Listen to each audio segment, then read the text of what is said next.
Hello, ladies and gentlemen. Welcome back to the channel. Happy Saturday, everybody. Hope your day and your weekend are going well so far. We've got a new day, which of course means a new NBA player prop video to share with you guys. We've got kind of a weak slate again, only 3 games in tonight's slate, and a lot of the matchups I don't really like. I do have a couple picks, though, that I think you're going to like.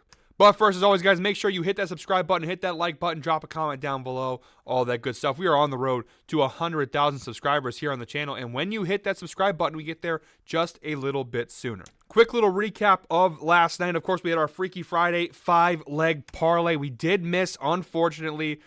3 out of 5 legs hit. You see the Nick Richards over 7.5 points, Jalen Williams under 6.5 assists, and Terry Rozier over 15.5 points. Those 3 legs hit. The 2 legs that missed, Tyrese Halliburton and Cade Cunningham. Surprise, surprise. I don't know why I took anything. Even though I took the opposite, really, of what I would usually take for these guys, they still burned me. Cade Cunningham ended up finishing with 33 points, and Tyrese Halliburton finished with just 8 assists. Those guys are getting a direct ticket to the no-bet list at this point. So, unfortunately, we did miss the mark yesterday, but we got a new day to bounce back today.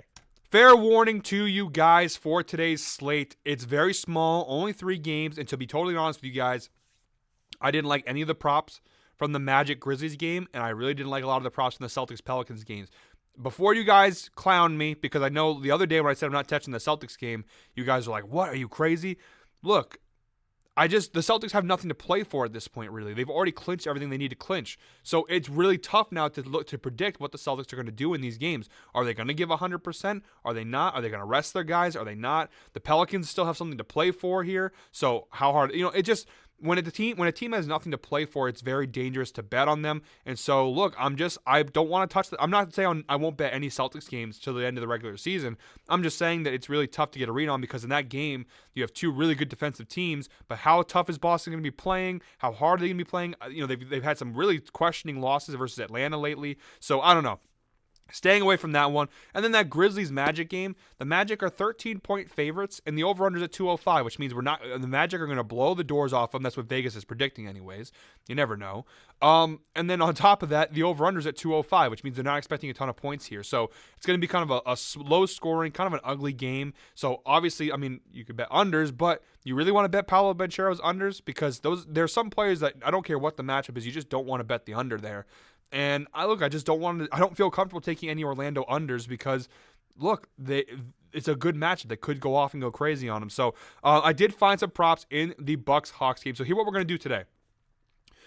We have a 3-leg same game parlay for this Bucks versus Hawks game. They are no alternate lines. They are straight bet props. So you could just take them as straight bets if you'd like.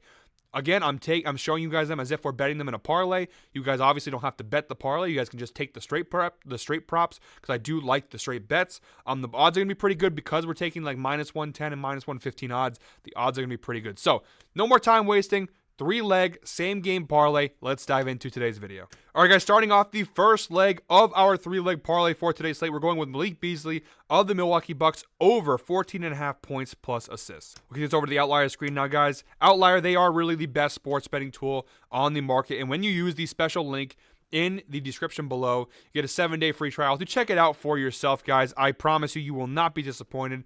You got nothing to lose. Try it for 7 days. You don't like it, you cancel. It is what it is. But if you like it, you subscribe, and you got a great sports betting tool to use to pick not just player props, but games, spreads, totals, all that good stuff. One more time, guys, link in the description below, 7-day free trial to check it out for yourself. So here we go. First leg of our 3-leg parlay. Again, I told you guys no alternate picks. We're getting this at DraftKings at -120 odds. It's available on pretty much every sports book except for Shocker, FanDuel. But see here, the data is pretty good for Beasley. 6 of his last 10 games he's cashed over, including 2 in a row. He's averaging 14.4 points plus assists per game over his last 10 games. You stretch that down to his last 20 games, still pretty good. 55% hit rate, 11 of his last 20 games, a 14.1 points plus assists per game average. And although on the season it's not great, 44% hit rate, 31 out of 70 games, he has cashed the over, averaging 13.04 points plus assists per game. The recent data looks pretty good. What I really like here, though, guys, is the head-to-head matchup. In both times he's faced off with Atlanta this year, he's cashed the over. In both times, he had 19 points plus assists. On October 29th, he had 18 points and 1 assist. And on December 2nd, he had 16 points and 3 assists, averaging, again, 19 points plus assists per game. The other big thing to look at here is the minutes played. He's averaging 31.7 minutes per game over his last 10 games. Now, you see there was a stretch there where his minutes did decrease a little bit, but you see his last 2 games, I mean, that was an overtime game, granted, but 40 minutes, and he played 33 minutes the other night versus New Orleans. So he's getting a good amount of playing time in these games. Some of these tighter games in particular, you see here the minutes go up. The Bucks are a 4-point favorite in this game, so although they're projected to win here, they're not a heavy favorite. And I think tonight Beasley in particular will get a lot of minutes because there's no Damian Lillard. Lillard is out tonight. You see a lot of the guys for the Bucks are also game time decisions here. So Milwaukee looks a little banged up, a little short-handed maybe here versus Atlanta. And this is a Hawks team that is one of the worst defensive teams in the NBA. You see here, bottom 3 in points allowed, giving up 120.5 points per game, and bottom 5 in assists allowed, giving up 28.3 assists per game. This is a filter to show you guys what Malik Beasley's numbers look like this year without Damian Lillard. Now, again, there's not a lot to go off of, but in 60% of the games this year without Damian Lillard, he's cashed the over. He had a couple quiet games there, and it was a blowout loss for Milwaukee. He only had 3 points and 3 assists, and then that game versus Orlando, only 1 assist, a really small game for him. He did only play 20 minutes in that game. But with Lillard out, you see he's had a couple of really big games without Lillard, including when they played Phoenix here, he had 22 points and 2 assists. The big key thing here, guys, with those 2 games are Minnesota is one of the best defensive teams on the perimeter, as is Orlando. These are 2 teams that are very good, top 5 defensive teams in the NBA. You look at the other 3 matchups, all really bad. I mean, Phoenix is not a horrible defensive team, but you know what I'm saying here.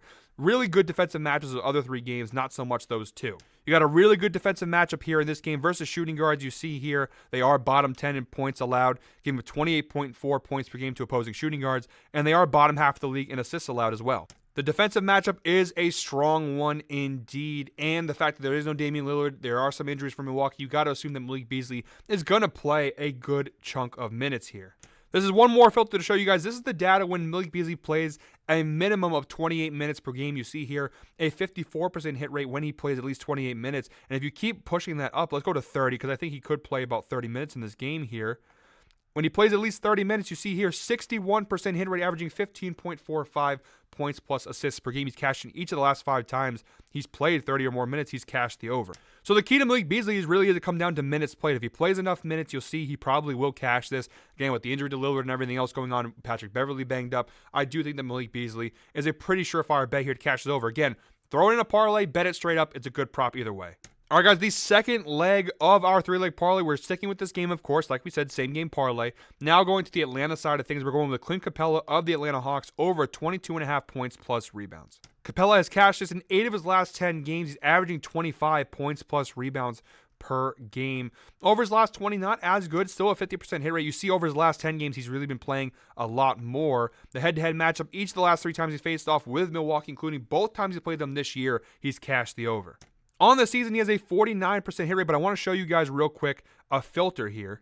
This is a filter to show what his numbers look like when Trae Young doesn't play, when Onyeka Okongwu doesn't play, and when Sadiq Bey are out. Now, there's 7 instances this year where he's had this happen, and you see here an 86% hit rate, averaging 25.14 points plus rebounds per game. Only once versus Charlotte, which was a massive blowout win for Atlanta, did he fail to cash the over. So you see here, and there's some good defensive teams in there too, the Clippers included. With all the injuries the Hawks have had, Clint Capella has had to step up this year and really play more minutes. And again, all 3 of those guys are guaranteed to be out tonight. And you see here, 86% hit rate this year when those 3 are not playing. So a really good spot. You look at the defensive matchup here, Milwaukee versus centers. On the year, bottom 3 in points allowed, giving up almost 20 points per game to opposing centers. And bottom 9 in rebounds allowed, giving up 12.4 rebounds per game. Really solid spot here. The odds are pretty good. We're getting at minus 110 on DraftKings. Again, really good spot to straight bet. All these props, I'm recommending you can straight bet them. Again, not a bad idea to put them in a same game parlay as well, but also really good straight props here. So Clint Capella over 22.5 points plus rebounds. And for the third leg of our same game parlay, sticking with the Atlanta side of things, I got to go DeJounte Murray here over 26.5 points.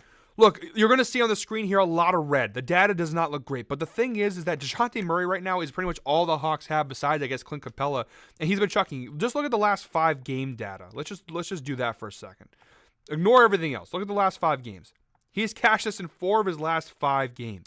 You look at his last 2 games, 30 points versus Portland, 44 points versus Boston. It was an overtime game, but still, he has been chucking up shots. That, I think, is the key thing here. Look at the last 5 games. He's averaging 38.7 minutes per game. And look at the field goals. He's averaging 25 shot attempts per game. Now, obviously, the 44 shot attempts versus Boston skews the data a little bit, but still, 26 shots versus Phoenix, 22 versus Boston the last time, 20 versus Portland, 14 versus Charlotte. That was a blowout win, so he probably would have taken more. The point being here that he's taking a lot of shots. And I know you look at the head-to-head data here. The last time they played Milwaukee on December 2nd, he did cash. He had 30 points versus Milwaukee. The previous 5 before that, he was cashing the under. Take it with a grain of salt, though, because a lot of these matchups were when Drew Holiday was with the Bucks. So defensively, the Bucks were much better at the time. This year, he's 1 for 1, and importantly, the last time they played on December 2nd, he had 30 points. You got to take that into context sometimes, and when you put it into context here, you notice, again, the Bucks were a really better defensive team versus the perimeter last year. This year, though, Milwaukee, bottom 3 in the NBA in terms of points allowed to opposing point guards. They're better of late, but again, no Damian Lillard tonight, which doesn't help their case. Patrick Beverley also hurt, doesn't help their case. So they're giving up 26 points per game to opposing point guards. DeJounte Murray's going to shoot a lot of shots in this game. I like the spot. I really do. All right, guys, quick show note here. I went to go put the bet in DraftKings for the same game parlay. Unfortunately, the Malik Beasley points plus assist prop is not available in a same game parlay. Now, you can bet it straight up. I don't know why they do this, but you can't bet it in the same game parlay. So I'm recommending that you still take that as a straight prop on the side. So we're not going to include it in the parlay, but it is. I'm still giving the pick out, still recommending it over 14.5 points plus assists. What we're going to do to supplement that is take Malik Beasley over 15.5 points plus rebounds, which is available for same game parlays here. Now, it is an alternate minus 160. The regular line is 16.5. I'm going to shave a point off there, so that is essentially the same bet for the most part here. The data is actually a little bit stronger. You see here, 6 of his last 10 games, still solid. On the year as a whole, a 51% hit rate, 36 out of 70 games. And the head-to-head data is still the same, actually slightly better. So, again, slight change in the programming, but overall still a pretty good spot here. So that's our 3-leg parlay. Clint Capella over 22.5 points plus rebounds. DeJounte Murray over 26.5 points. And Malik Beasley over 15.5 points plus rebounds. You parlay all 3 of those together here, same game parlay, you get a parlay of plus 385 odds for that same game parlay. And again, if you want to play it safer, you can go alternate lines. You can take those points down for DeJounte Murray. You can take the points and rebounds down for Clint Capella. It'll obviously alter the odds. We're doing this one, again, take DeJounte Murray as a straight bet, take the Clint Capella as a straight bet. All these props are good as straight bets, but you can also throw them in the same game parlay. Look, plus 385 for 3 legs is pretty good value. You know, you throw a $50 bet in here, the payout's $240, $250. So pretty good spot here for this same game parlay. Again, apologies, guys. There's nothing I can do when they give us such a shitty slate. Again, it's not their fault. I know there's a lot of sports. The NBA is trying to be smart here. Nobody's going to watch if you put all these games on this Saturday. But unfortunately for us, for our sports betting purposes, it does hurt us. But guys, that is it for me today. I might do a video tomorrow. If you watch my MLB video, I kind of teased it. We'll see. It's not my Easter. I'm a Greek Orthodox, so our Easter isn't until May 5th. But you guys, it is your Easter for most people. So I usually don't do videos on Sundays, but I'm thinking of maybe as an Easter special, maybe. Don't hold it against me if I don't do it, because I'm not promising anything. Sundays are usually my day off. It's the day that we're closed at the restaurant. It's the only day that I have nothing on my slate. We'll see. I'm not making any promises, but I'm teasing that maybe I might do. I might go ahead and make a video for tomorrow. Also, I talked about it on my MLB video. I'll talk about it here. A lot of people begging me to put the picks in the comments. I'm not going to go as long of a rant as I did in that video, but just the main point being, guys, the reason I don't do it right off the bat is because I put a lot of work into these videos, even though we don't win all the time, especially when it comes to the parlay side of things, right? You guys have been very clear to point that out. I do put a lot of work, a lot of time, a lot of energy, a lot of research into doing these videos. And if I just put the picks in the comments, you guys are just going to run, grab the picks, and leave, which is not the purpose. You should not be taking picks from somebody without understanding the reason behind it, right? If you're just following picks, you're just looking at a screen and taking the picks without understanding context and whatever, there's a good chance you're going to lose a lot more often that way. I put a lot of work in the videos. The purpose of it, of course, is to give you guys my analysis, my insight, my research as to why I like the props. It gives you guys context and understanding as to why I'm taking it, so that when it does hit or when it does lose, you understand maybe some of the reasons why. But I also understand the annoyance with it. So what I'm going to do starting today is before tip-off, before the start of the games, I will make sure to put it in the pinned comment below the picks. Also, taking a page out of Ev's book, we will do, starting today, ride of the day. So you guys comment hashtag ride of the day with your props, your favorite prop from today's slate. And if one lucky person, I will take that prop and stick it in the pinned comment below my picks. We'll be doing that for the rest of the season. I'll like I said, before tip-off, I'll make sure I put in the pinned comment all my plays, and then below that, I will put the ride of the day, which people can also obviously tag along and follow. If you watch Ev's videos, you know all about it. But guys, that is it for me today. Again, maybe I'll see you tomorrow, but just in case I don't, have a happy Easter. Enjoy your holiday, guys. Thank you very much, as always, for watching. Hit that subscribe button. Hit that like button. Drop a comment down below. All of that good stuff. I will see you all either tomorrow or Monday. Either way, have a happy Easter. Enjoy your weekend. Until next time, I hope we're all winners.